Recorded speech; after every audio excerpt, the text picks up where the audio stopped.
Good morning. We're having people that are going to continue to join us as we get started this morning. My name is Kara Patinsky. I'm the ELA consultant at Ohio Department of Education in the Office of Learning and Instructional Strategies, welcoming you to our early literacy supports for teachers and families. I want to thank my friends at North Point ESC, Nancy Osco and Marcy Henry, who are all helping me out with this. Couple housekeeping items just to save bandwidth. Please leave your videos off.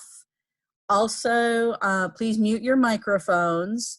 We'll be handling everything through the chat. So if you have questions, concerns, issues, please put them in the chat.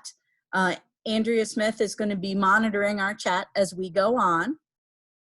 So please be sure to use that function. What else? I'll put my email up so that if you have any questions that I can help you with, you'll have my email. We have a special guest who's joining us today. State Superintendent Paolo De Maria is here, and I'm going to pass the microphone over to him to say a few words to us, and then we'll get right on to Nancy. Great, thanks so much. I told my staff, I said, if we're participating in any meetups, I'm happy to stop by and say hi to everybody. And, I always start by expressing just my tremendous appreciation for all the great work that you all and other teachers and other educators.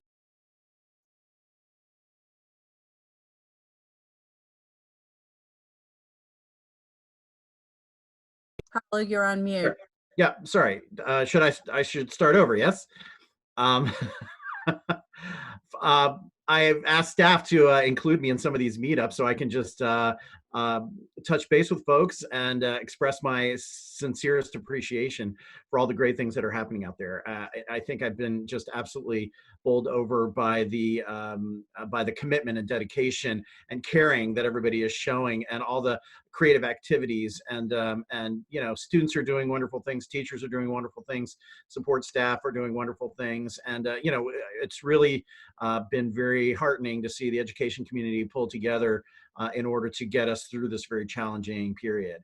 So thank you for all the great work that you've been doing and all the great support you've been providing. I also appreciate the fact that it's these kinds of meetups that really, reflect our continuing interest in continuing to get better and sharing ideas, sharing best practices, talking about the challenges that we face, talk about, what are the strategies we might have to address those challenges, maybe trying some new things and reflecting on those. Because that's the other thing. I've seen so many teachers and others just trying new strategies, what's working, and then discovering that, hey, some of this stuff is really appealing to students and engaging, and we're seeing a lot of students that maybe we didn't realize might have a successful experience in a remote context, actually flourishing and continuing to make great progress. So that's exactly the kind of attributes that I think characterize what the education system is all about. Learning, trying new things, discovering what works for students, creating those conditions for students to be successful, creating engaging learning opportunities that celebrate the joy of learning and discovery and help students advance in their educational trajectories. We've been making in the state so much great progress on literacy between the Striving Readers grant and the new grant we got from the federal government and all the the state's literacy plan. My team has kept me apprised of, I always ask for stories. I'm always on the lookout for great stories of transformation where a district or a school building kind of, has been looking at data and seeing this. And then they said, well, we're going to try this. And then all of a sudden it has a great impact. And I love collecting those stories and sharing those kinds of stories because I think they're really powerful illustrations of what a learning organization and a learning community is all about, and how we dedicate ourselves to continuing to get better and better all the time. So very much appreciate your taking the time to get together this morning and share your thoughts and ideas. Keep the channels of communication open between you all who are the practitioners and my staff and the department, because we want to create the conditions that are supportive of everything that you're doing. And ultimately, because it's in collaboration and partnership that we ultimately are able to have the greatest impact for our students and our communities. So keep up the great work. If you know, I'm happy to take a couple questions if anybody has any thoughts on their mind, but otherwise, leave you to your activities this morning. Thank you very, very much for joining us, and please feel free to stay as long as you wish. I'm going to get Great. started right away with Nancy, because I know she's got a great presentation. Nancy Oska, who's our regional early literacy specialist from SST2, and Marcy Henry, who's a literacy specialist from Perkins Local School District. So without further ado, I will pass that along to Nancy. Thank you. Thank you, Kara. Thank you, Superintendent DeMaria. It's always good to hear your motivating words. It encourages us, those of us that are in the field at every level within the state of Ohio, and I know it encourages our families as well. We're certainly going through a rough time, but I can feel and see the energy and great work going on, not only with my pilot district, but with all other districts as well. And the dedication of teachers is just rising to the top. As they say, cream rises to the top, right? So without further ado, I am Nancy Osko. I do work at the state support team in Region 2, Erie, Huron, and Lorain counties. And I'll let my colleague introduce herself in a moment, but I do believe this is going to be posted. Any questions you have specifically for us, our contact information will be on the very last slide. And there's going to be some links in there and some things we'll talk through. Let's keep our fingers crossed the video is able to maintain good bandwidth and play for us today. If not, we'll certainly get you a copy of it or anything else that you may need. So without further ado, Marcy, I'll let you introduce yourself. Good morning, everyone.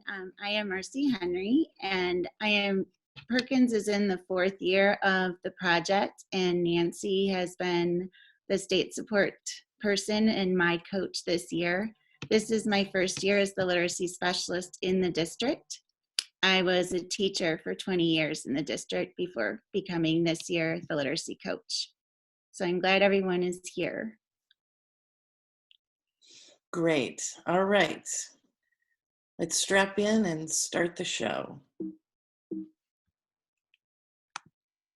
Our goals today, we have 3, and it's certainly important for us to explore and discuss teacher supports and planning and lesson delivery, especially in this time of some are virtual, some are remote, some connect in small groups, some in larger whole class sizes. And we can also talk through that as well.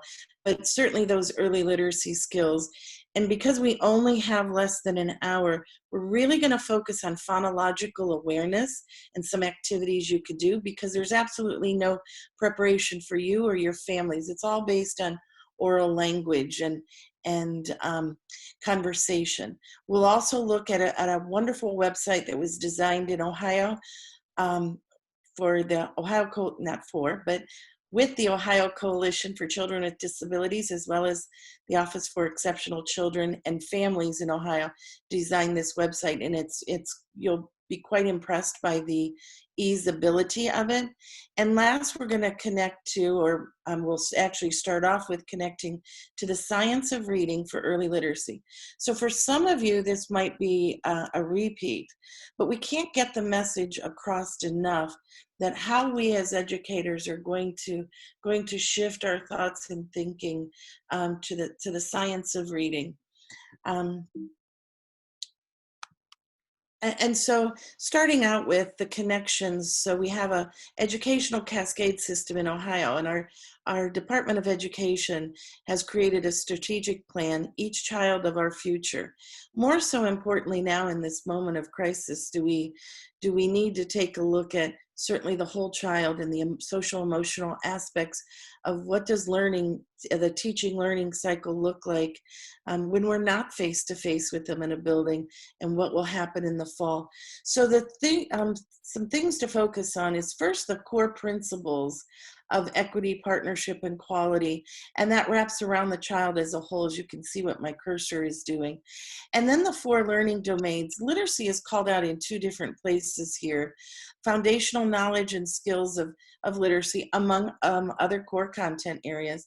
And then it's one of the 10 priority strategies. It's actually in no rank order, but it is number 9, that we're going to develop these literacy strategies based on the science of reading. And so we wrap all our conversations around the Ohio strategic plan, as well as Ohio's plan to raise literacy achievement. So this will be a link on here to go into this document. It's about a 50-page document. It was just revised.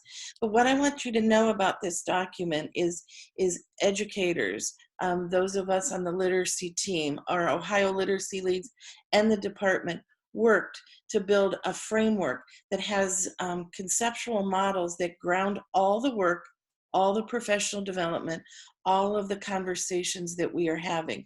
So everything we're going to talk about can be found in this document. And we'll go through it bit by bit. Just a quick overview is what I rather should have said. And so the teacher strand for the next few slides are going to look at what are the 5 components of reading. And boy, that National Reading Panel report was done in the year 2000, and we're just getting this information down to a classroom level. So although at times it seems daunting and tedious, and why do we need to connect back to that? I have that question asked to me, is because those are the critical components to building the reading brain. And we've proven it through functional MRIs, and it's absolutely, without a doubt, undisputed about what it really takes. So our focus being phonological awareness today, we're going to take a look at some models that kind of shows you exactly what we mean, and especially for early literacy. Okay, so this was courtesy of a colleague of ours, Olivia Weissman. She works at RESC, and she created this to help us think through. There are 3 types of if you think of phonological awareness as the big umbrella, there's early skills, there's basic skills, and then there's advanced skills over here. And that takes us on a continuum from pre-K to grade 5. And when we focus in the early child, in the early literacy world in piece, it may not be by age level, it may be by where the skills our children are coming in presenting at positively, or where their gaps are. So our focus today is going to be in this yellow area, words and sentences, syllables, and onset rhymes. And it all is encompassing over, as we know as educators, the foundation of oral language, and how that impacts in that vocabulary, and how children are talking, or how they're talked with. And the other ones we'll save for another day, to talk about the further advanced skills. So phonological awareness has received much attention, as David Kilpatrick on this slide would talk about. But what Kathy and I talked about this morning, again, before the Zoom meeting started, is maybe it hasn't received enough attention. Maybe we've jumped to phonics too quickly. And so that is certainly one of the areas that we focus on. And then when we get down to those basic and advanced skills, we move into the umbrella of phonemic awareness. And that certainly is, we know this from Marilyn Adams and all that work, that it's the most powerful determinant of the likelihood of failure to read. Now that's a powerful statement. So without the phonological awareness, without our students being correct and being automatic, you can't get to manipulating sounds, the sounds of letters, that phonemic awareness piece. If you can't get there, it's that foundational crux, like building a house, that foundation. If it's not solid and in place well, then the rest of the house will eventually crumble. And we've all probably witnessed, we have kids who on this educational journey that they go up and go into the higher grades, and they get to fourth and fifth, they get to multisyllabic words. They get to words that are unknown to them, that are brand new, and they have to start decoding it, and then the breakdown occurs. So in your district, if you have that trend kind of happening, we see it nationally, we see it locally, then maybe we need to go back and ask some questions of ourselves and of our components of what we're instructing on. Do we have the 5 components solidly in place? And what does that look like from a horizontal alignment in our grade levels? How do we teach it? How long are we teaching it? Are we teaching the right things? Do we have the right tools? And then what does it look like for each of those other components when you're building a multi-tiered system of support in your tier 1? So we keep that in mind. Some of you will be further ahead than others in this journey of building that multi-tiered system of support. Some of you might just be beginning. And so that's why I kind of take us back to kind of like this overview, because 53 participants, I'm not exactly sure where each of you are at. So let's take a look at one of the tools that are in that Ohio's Plan to Raise Literacy Achievement. And this is a great place to think about your instruction when you're delivering it, however you're delivering it. As I said, remotely, if it's live online via a platform like Zoom, if it's packets, does it have these components that are on both sides of this simple view, which you'll find out is not so simple after all? So take a deep breath, and we look at, first of all, it's an algorithm. You see this multiplication sign here. We have word recognition skills times language comprehension builds a reading comprehension, builds a proficient reader. If I can put some numbers to this, if we have a student who becomes, through their journey and becomes a very proficient reader, we would think of it, a 1 here in word recognition, multiplied by their language comprehension being solidly in place, give it a 1, excuse me. 1 times 1 is going to give you 1, a solid, proficient, fluent, and accurate reading, comprehending student who can retell, who can dig deeper into their learning as they age up. But what happens to us when the gaps are there and a child's skill gaps? The question becomes, in what area? Is it the word recognition skills? And those would be decoding, words by automaticity. We use the term in this new science of reading, and it's called your sight lexicon. Not to be confused with when we used to say sight words or dolch or fry or those more or less high frequency words. So we mean it in the science of reading in a little different manner. We mean it by a student being able to just look at a word and decode it automatically without having to tap it out. And so if you have a child that is not able to do that, we would give them we could put a numeric value of a 0 there. 0 times any number isn't going to produce that proficient reader. We could reverse it, and we could put it, maybe they're very much a decoder, but they lack in, they've decoded a passage, you've asked them questions, and they cannot answer anything about the passage they just fluently read. That would put a 0 here in their skills, which again, 1 times 0 is not going to build that proficient reader. And then there's a third set of kiddos that we look at that have some decoding, but not fully strong. Maybe they're at a 0.5. Language comprehension, another 0.5. If you multiply them, you're at 0.25. Again, not that solid reading proficient student that we need to have built. So what does that mean for instruction? And what we're going to do remotely is we'll look at those skills of word recognition, and we're going to start there today, as I said, phonological awareness. And what can we do with our kiddos online, in packets? What are things we can do to help support growing them in that way? This slide is Hollis Scarborough's reading rope. This is the last kind of conceptual model we look at, but it breaks it down. Here's your simple view here, these tadpoles kind of skills, and then your frog kind of skills is one of the, our national trainers have taught us to kind of think of that in that analogy. So it's just another way to look at how we need to build their increasingly automatic skill set and their increasingly strategic skills in this language comprehension in order to braid the rope to get it as strong as possible. So when they attack new unknown words, they're able to do it and connect it to meaning and their background and vocabulary and the syntax and semantics and the verbal reasoning. We're not outweighing one over the other. It's just they look different in the classroom. In the virtual world, they look different, and the instruction different, and the feedback to children can look different, and the activities will certainly be more discrete and broken down. So I revisit this chart.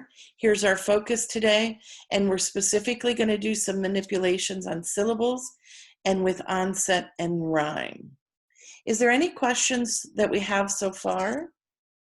If you can just add those to the chat room as we go. We have folks monitoring that chat room, and that will help us. In the end, we will, I'm sure Kara will collect these chats, and we'll be able to answer your questions independently as well. Okay. Marcy. Right. So the next few slides are actually going to be ways that we can teach phonological awareness virtually. I'm going to try to show you a couple of examples of how you can do that. This one is... Marcy, can I stop you one moment? I Yes. stopped sharing my screen. So. Oh, I thought you were going to keep yours on. All right, I'll go back to that then. Sorry, I'm back. Yep. So I'm going to try to show you a few different options that you have based on what students have, what teachers have available to them. So I'll just get started. So if we were working at this syllable level, and also to try, we really need to do the best we can to be interactive, to keep those kids engaged. I've definitely learned even more in this virtual world of what we really are capable of doing. It's pretty cool to see, and in a little bit, hopefully, provided that the video will work, we're actually going to show you a preschool teacher at Perkins, how she delivered a phonemic awareness to her preschool students virtually. So this is a slide I created, and it will be shared with you. It actually, those colored blocks at the top, you would be able to manipulate. If a student has a touch screen, they could just do like the drag and drop. If they don't have a touch screen, they could use their mouse to drag and pull them down.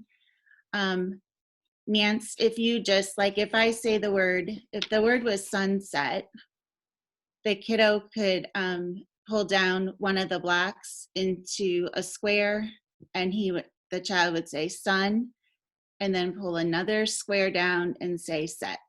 What's the word? Sunset.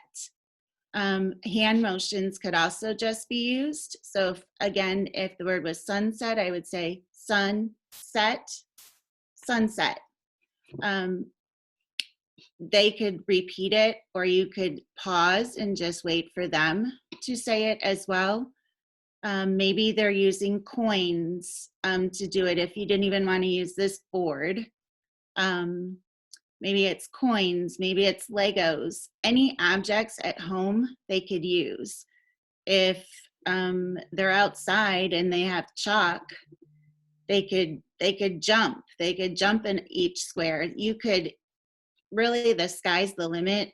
So many people are creative in the ideas that they've come up with. So this again is just one slide on syllables. So that was a 2-syllable word. And I could go through the same thing. If I had hamburger, I would do, and I'd have the kiddo repeat hamburger and then ask them to break it up.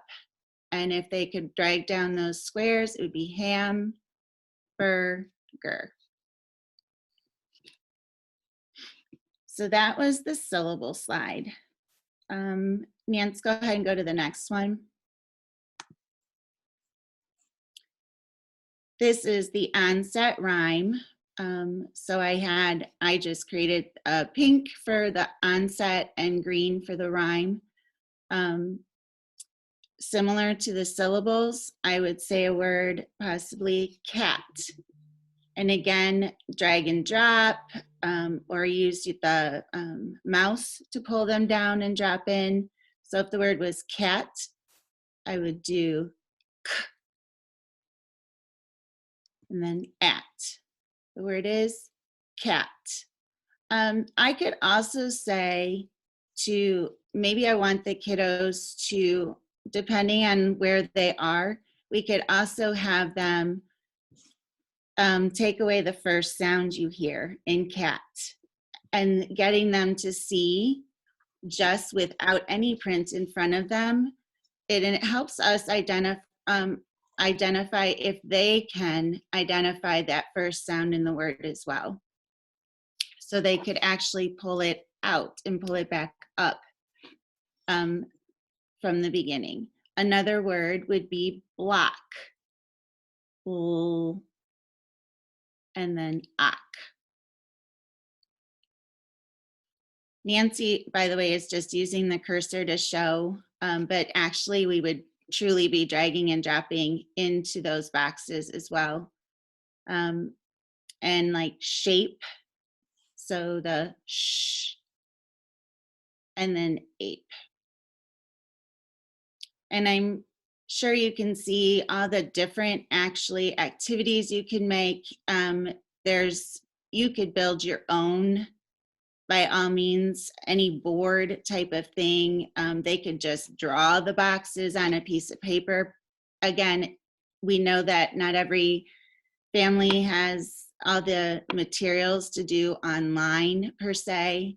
So it could just be a variety of different activities. And we will show you some of that also, like Nancy had mentioned about what's available to families online as well.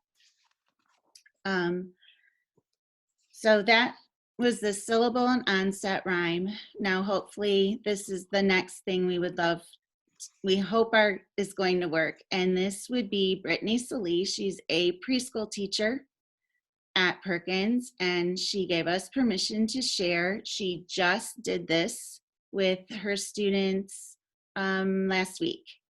So we're just gonna listen to just a short snippet.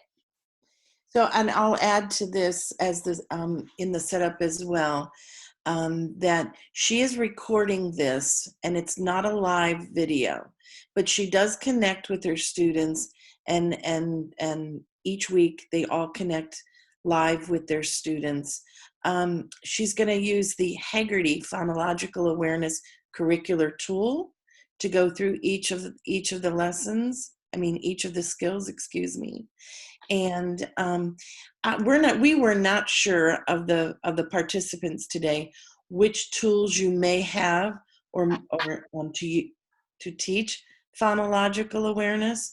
So those of you who might be using Haggerty, it'd be nice to know if you can just put that in the chat box, or what other phonological awareness tools you're having. So this way, when we continue to have the conversation, we'll be able to connect it to your tools as well.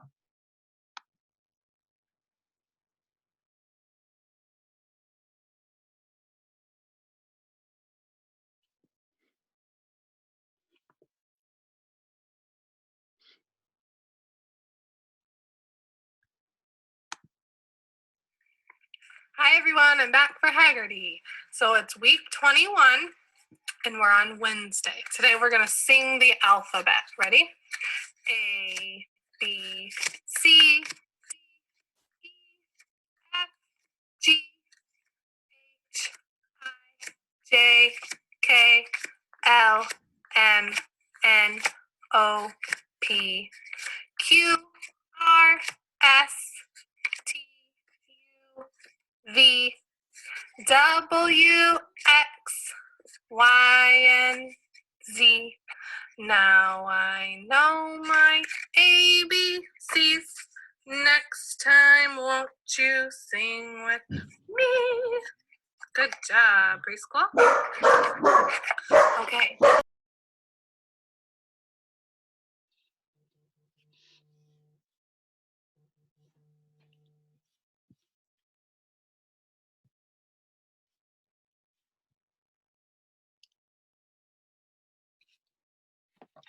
Nancy, we can't hear the video unless you unmute. Yes, very good. Sorry. Fan, The can. dogs. Yes, good job. Okay, onset fluency, that's our beginning sound. Are you ready? 4. Very good. Good. Jar. Good. Kid. Good. Little. Old. Very good. Okay, now we're gonna blend our phonemes. Ready? S, E, C. Very good. I. Okay, I'm going to stop us there. She's going to go on and do the other components of the book. There are, in this curricular tool, there happens to be 9 sub-skills that they go through for one lesson. And it takes, if you're doing it face-to-face, it's no more than 10 minutes. And we ask them to cut it down virtually, just cut the number of words down, but hit each sub-skill. So we'll stop that. Oh, Ha. sorry. C. This is live. You can tell this is live. Now I know what TV in the 1950s felt like, right? Thank you very much to Brittany. You can tell she's in her home. You can tell this is the first time. I think we're all kind of living this virtual life. So we really appreciate her courage to allow 50 some other participants to watch her complete her lesson. So I walked you through and that was actually a very small snippet of really all the opportunities that are really, they're kind of endless, to be honest. I could have kept going with the slides because the more I did one, the more I was thinking of other ways that, especially when the weather's starting to get nice out, how could we get this interaction going? So to provide this is just a small examples of the phonological awareness resources that do follow the science of reading. One of them, Nance, if you want to click on that Haggerty Phonemic Awareness, we'll see that there's already videos created. This is actually from the Haggerty. To begin to implement the phonemic awareness lessons in your classroom. And there's a whole playlist on there. You'll be able to identify by grade level whatever your needs might be. So some teachers are actually using these instead of recording themselves. They'll use these. They'll send the links home to families. At Perkins, every one of our students does have a laptop, and those were sent home. And so we've had great participation. Some teachers, like I said, they'll send this. We've been using Google Classroom. That's been the main one we've used. And even there's that first video that actually talks about the hand motions.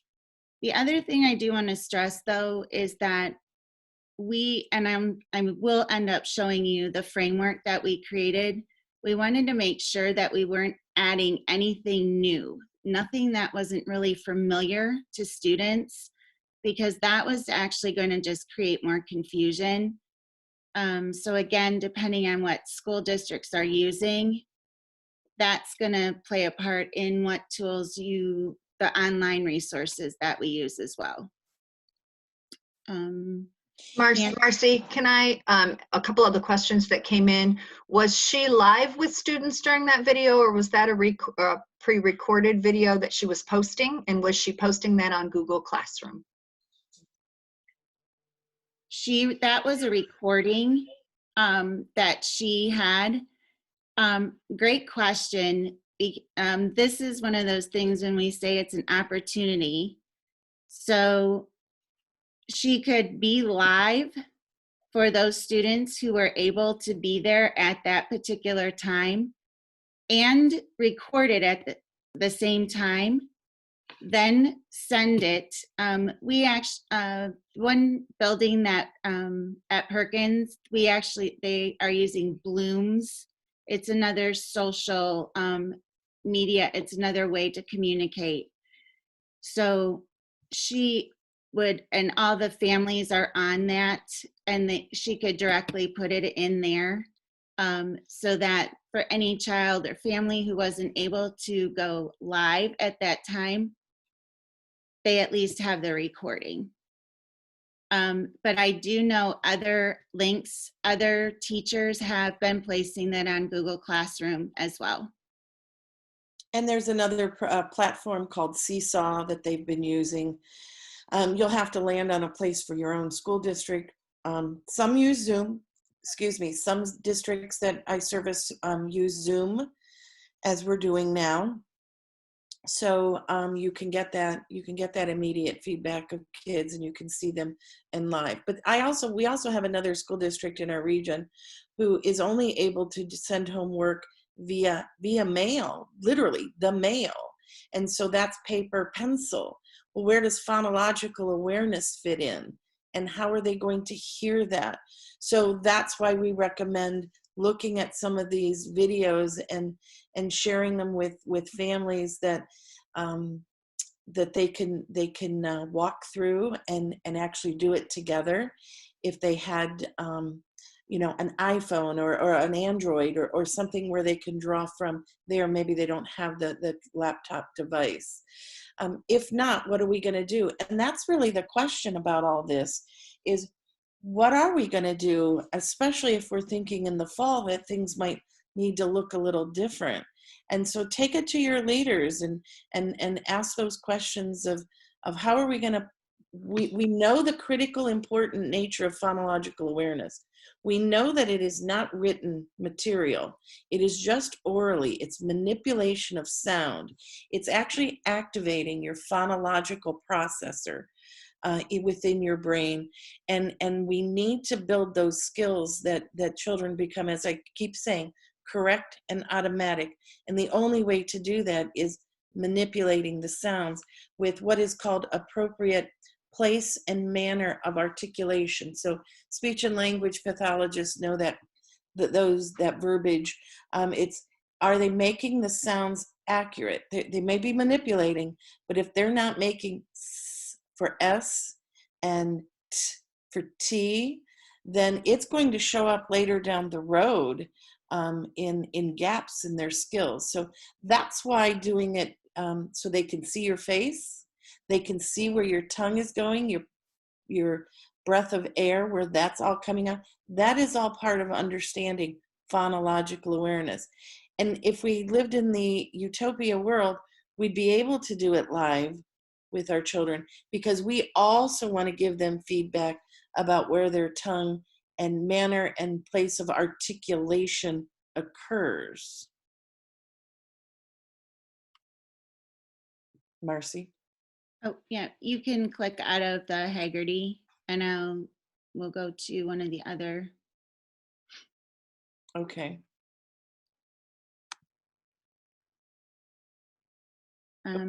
Sorry, I jumped ahead. Then go to the free reading. This free reading, when we first started in the project and I was doing a lot of investigating, this is a great site for teachers. it's not a curriculum. That's not what this is about. This one would actually have activities for all 5 of the big ideas of reading.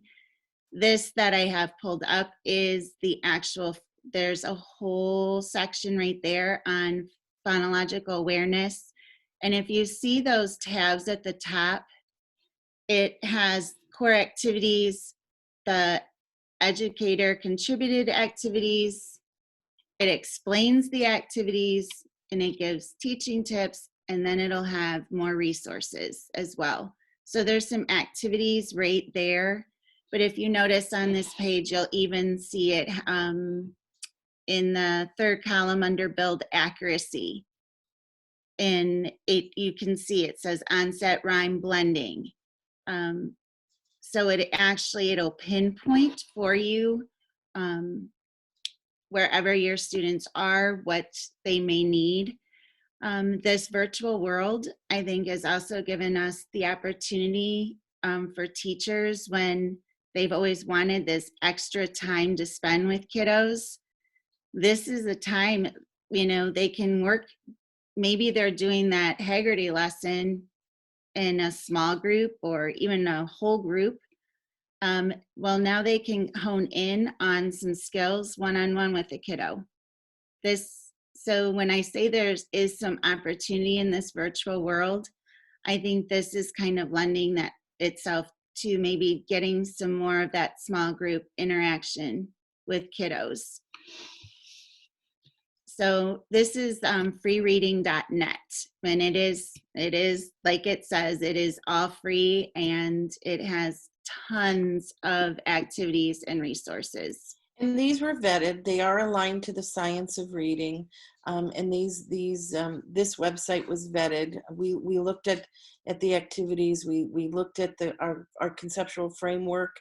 And so if you don't have a phonological awareness tool in your district or to use, this, as Marcy said, this would be a great place to go for the time being. Are you ready, Marcy? Yeah, you can go on, and then I'll just click on to 95% group. 95% group, we have one grade level that has adopted the 95% groups, some of their product. However, during this pandemic, as we know, there's been a ton of resources out there, a lot of free things. And again, I am going to say it, we do need to be careful about trying to add a new curriculum. This really wouldn't necessarily be new curriculum. These, I just wanted to point out, are available to the public through 95% group, and it's to build on that phonological awareness. These were also vetted, and as Marcy said, it's a vendor tool, so they did invest money at the 3rd grade level in this, but the company in this crisis was gracious to release some things to the public. Marcy, it is 10:44. I just want to keep us aware. Yep. So, and we're all set there. Okay. So I'm only going to talk very briefly about the framework that Perkins created, just to give you an idea. This was K-5.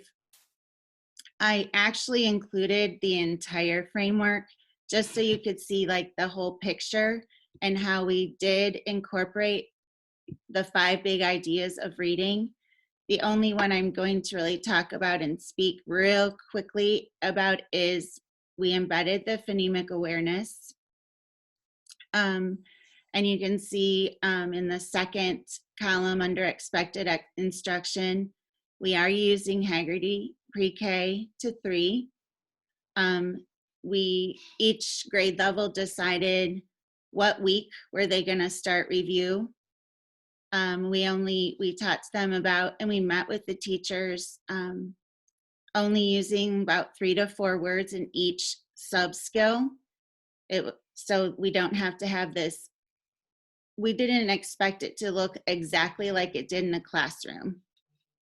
And those where it says Haggerty videos, that is the site that we already showed earlier. And also, if you are using Haggerty, if that is like a resource that you have, if you go to their website, they also have more resources that could be shared with parents as well. The other links and tools and resources, that was for teachers to provide, to give them something to go off of. Let's face it, in the virtual world, we were also still learning how to do things virtually. This just gave them some more tools to use. Those are all links. And the links for teacher resources are not meant to be shared with parents. And your district might not be there yet. This is after 4 years of learning through the whole project. And so they were ready for these. And what Marcy did is in creating and in drawing up the whole framework, she put it somewhere so it was housed, so each teacher of every grade level could get to it quickly. And Marcy, you talk about the last column and then we'll move on. Yeah, those items could be to extend if some families want a little bit more, or we want some extra practice with any of our learning. Those are tools that we at Perkins and students have already been using throughout the school year. We didn't want to put them on a new platform of any kind or any new software. So we were sticking with what we knew that the kids already knew. Okay. So as Marcy said, she included all of the rest. She included her phonics and fluency, the vocabulary, the expectations of how to teach that. They chose a writing component as well that was based on student choice. And just so everybody was aligned horizontally and vertically. Because when we went out in a rush, right? All of us did. So kudos to Perkins for taking the time and guiding their teachers well. And the last thing we'll share with you today is the resources for family. And as I said earlier, as we started, it was designed by those entities I had mentioned, and it's called Reading Tips for Families. I'll take you there now. It is very user-friendly. So across the top here, you can see that it's broken down by the age bands, birth to age 2, ages 3 to 5, kinder and first, and then elementary school. So there's tips and activities there that divides it up for families to be able to connect to and go on. The video resources, I'm going to click on this one, these start the foundation of concepts of print, and these can actually, families can play these videos, such as Becoming Aware of Print, that was on the Reading Rocket sites. Sesame Street, B is for book, with some famous celebrities doing read-alouds. Ready Rosie, and these are actual wonderful videos. We've watched a few that families can actually use directly. The next part of the website is daybydayOhio.org. This link will take you out, but what it is a daily calendar for family literacy ideas. So you can share it virtually, you can share it electronically with families just on this site. And it's one activity that is in everyday living. They don't need lots of material or resources, but they're fun hands-on activities for our families to do. There's also a glossary here on this website that, sometimes we as educators, I know I do it, it's alphabet soup, right?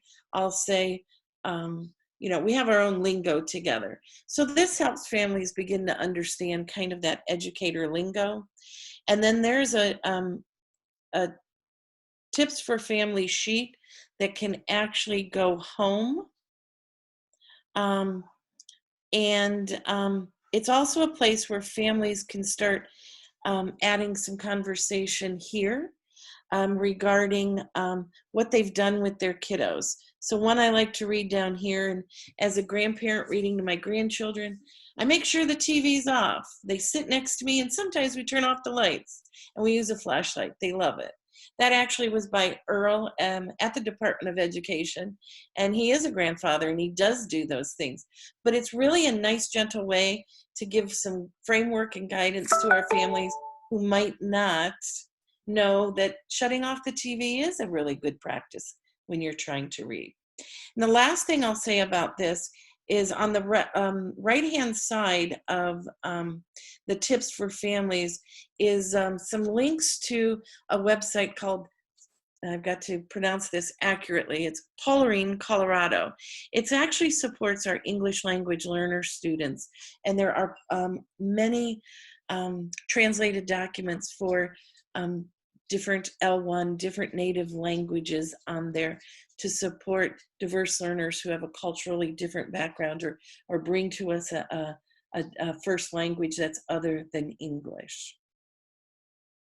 So that's kind of the great place to go. We had a bunch more, but again, we only had an hour. It's scratching the surface of what phonological awareness, what this means, how to build the oral language, how to overcome that 30 million word gap that exists in that early childhood age band where you know, kids who come from a rich background with lots of books, lots of conversation, you know, there ends up by age 3 to be a 30 million word gap between students in their lifetime like that. That's just shows you that we need to build that oral language. And I'll leave you with two things. The next slide will be our contact information, and you're welcome to please reach out. You'll get this PowerPoint, and you'll get the resources and those links in Marcy's wonderful framework. You'll have access to all of those. But digging deeper in what these 5 components look like, we'd love to see you on more. We'd love to get deeper. We were just trying to build some ways that virtually and remotely we could support not only students, but you as teachers and families. And the last thing is there any pertinent questions, that something you're just dying to take yourself off mute and ask us for now before we go for today? So Nancy, I'm looking at the chat. One of the questions was, will we be hosting a follow-up session? So that would be a question with Kara at ODE. North Point is willing to host that. So we will put our heads together and get some information out about that. Andrea, I would like to know, follow-up, will you want to dive deeper into phonological awareness? Because there's so much more to it than what we were able to show you in this short time. Or the other components of the 5 components of reading. I'd like to know specifically which one you would like next, I guess. Perfect. So I would ask participants, if you want in the chat, to just give some feedback there about which of the 5 components you'd like in a follow-up. That will be helpful. We're saving the group chat and can be used for planning.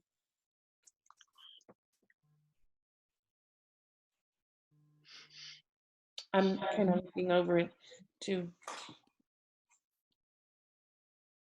Some of the questions too are also about accessibility, and we can share.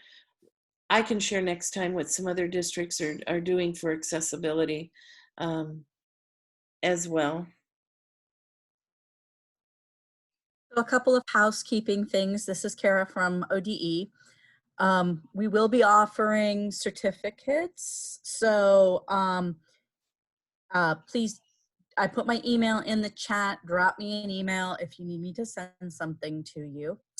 And definitely keep those ideas coming, because we'll keep Nancy and Marcy busy for the next few months.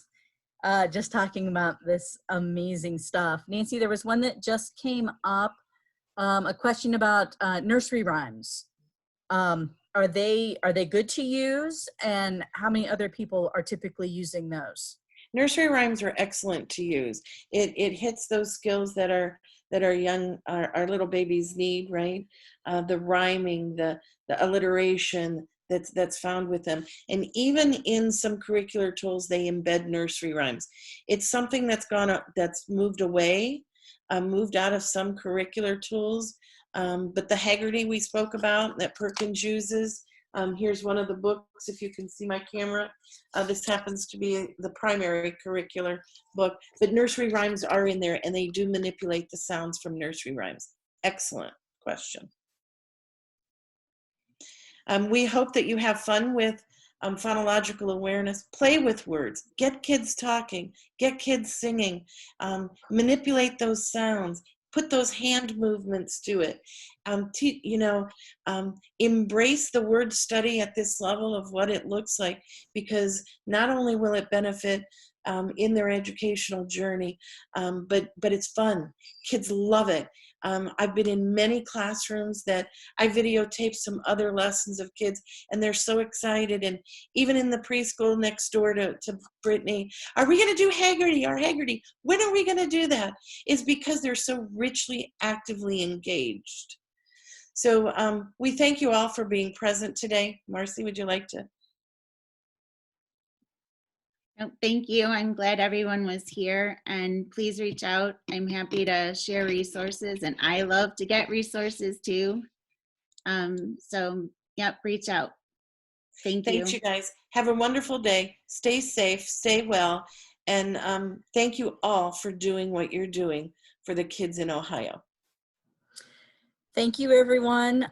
Once again, if you need to reach out to me in the ELA department at ODE, my email address is in the chat. Thank you again to Nancy and to Marcy and to Andrea and Kathy. This has been a great presentation. Keep the ideas coming. If there's something that you particularly want to see in these meetups, email somebody and we definitely talk about it. Thank you so much. This has been a great session. Have a great day and stay safe. Thanks. Bye.